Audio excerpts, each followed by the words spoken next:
沈总，请你不要总说一些侮辱欧米伽的话，这有违 ABO 平权协议的相关规定。怎么了，高图？你一个贝塔要替欧米伽去告我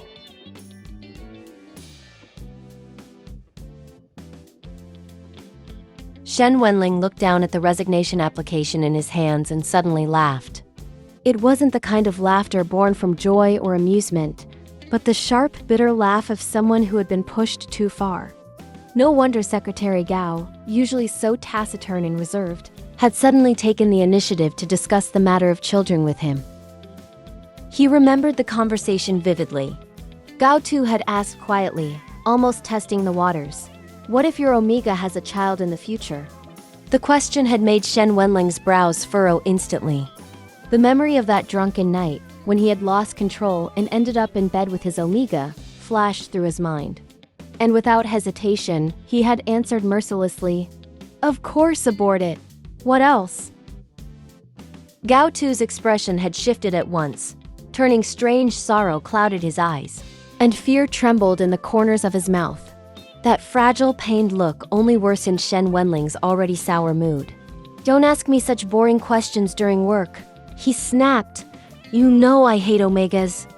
Over the years, Gao Tu had sent away at least 80 Omegas on his behalf. He had been the one to clean up, to ensure Shen Wenlang was never bothered by them. And now he had the audacity to bring up such a question? Why was he suddenly asking something so idiotic? Recently, Shen Wenlang had already been forced to take leave far too often, always returning home to appease his own Omega, who was prone to anger and volatility. Could it be that Gao Tu had been infected by the same foolishness? That he too had fallen into the trap of indulging some troublesome Omega? Shen Wenlang's voice turned cold.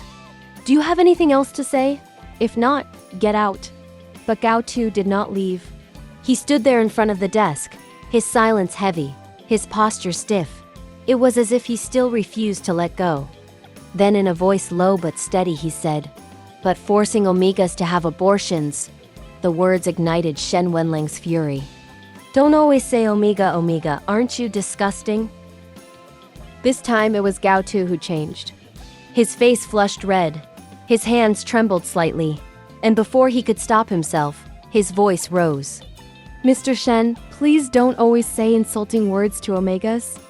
This violates the relevant provisions of the ABO Equal Rights Agreement." For 10 long years, Gao Tu had never spoken to him like this. Always quiet, always loyal, always obedient. And yet here he was, contradicting him for the sake of an Omega. Shen Wenlang could hardly believe it. Never, not once, had he thought that this gentle beta, who had followed him like a shadow since their student days, would raise his voice against him. He sneered, tilting his head back. "What's the matter, Gao Tu?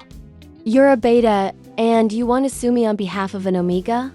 But Gao Tu had no intention of suing. Shen Wenlang soon realized the truth. This wasn't about law or equality. This was about something far more foolish. He was resigning. For the sake of a pregnant Omega? The very thought made Shen Wenlang's blood boil. He slammed the resignation report back onto the desk. What an idiot. Has he lost his mind? In this world, how many bosses were as tolerant as Shen Wenlang? How many would allow a secretary to take leave whenever he pleased? To pay him such a generous salary that he could both support a sister in the hospital and indulge the whims of a troublesome Omega? An Omega who constantly made him take leave, who now had the nerve to get pregnant, and who Shen Wenlang thought bitterly deserved to be plagued. And yet, here was Gao Tu, throwing everything away for love. A foul taste rose in Shen Wenlang's throat as he recalled the strong scent that clung to Gao Tu every time he returned from home. The Omega's mark was overwhelming, suffocating. Just how intimate, how relentless had their exchanges been for that scent to burn so deeply into Gao Tu's very presence? The thought twisted something inside him. He hadn't expected Gao Tu so quiet, so honest to be. Good in bed. He stopped abruptly, his heart pounding. No. Why was he even thinking about that? Damn it, he cursed inwardly. I must have been infected by that crazy little love brain. I'm thinking about all sorts of messed up things. But the more he tried to dismiss it, the more the memories replayed. The conversation, the hesitation, the strange look in Gao Tu's eyes. On his first day back from leave, Gao Tu had dared to discuss personal matters, fertility, children, family. Subjects that had nothing to do with work. And shortly after that conversation, the loyal beta who had followed him for 10 years had suddenly resigned. Shen Wenlang nearly laughed again. Resigning. Because you have to take care of your pregnant Omega partner? What a joke. He looked at the resignation application once more, the paper crumpling slightly under his grip. His voice was low, mocking. So that's why you suddenly cared about children. That's why you dared to ask me those questions.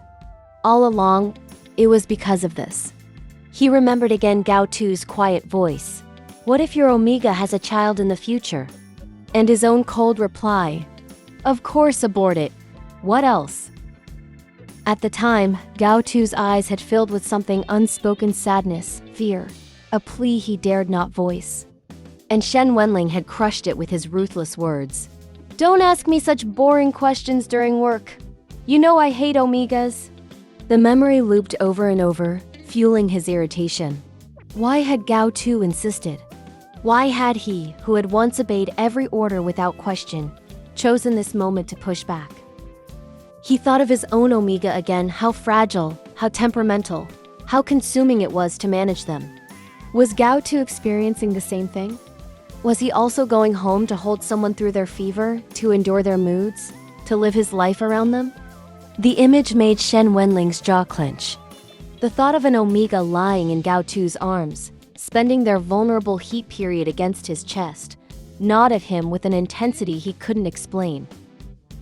He tried to shove it away. Do you have anything else to say? If not, get out.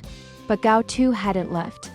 He had stood there, silent but defiant, until finally he'd spoken again, but forcing Omegas to have abortions. Shen Wenlang's disgust flared once more. Don't always say Omega, Omega. Aren't you disgusting? And then came the moment that had struck him deepest. Gao Tu's trembling voice, louder than it had ever been. Mr. Shen, please don't always say insulting words to Omegas. This violates the relevant provisions of the ABO Equal Rights Agreement. That was when Shen Wenlang realized it. Gao Tu was not rebelling. He was not threatening. He was not trying to sue. He was resigning. For a pregnant Omega. The thought burned. Rage and disbelief warred inside him. This idiot. This complete fool. He's really out of his mind. Shen Wenlang leaned back in his chair, staring at the resignation form, torn between fury and something he refused to name. Few men would ever tolerate such a betrayal. Few men would ever pay so much, only to be discarded so easily. And yet here he was, watching the one beta he had trusted, the one who had stood by him for 10 years, throw it all away for love.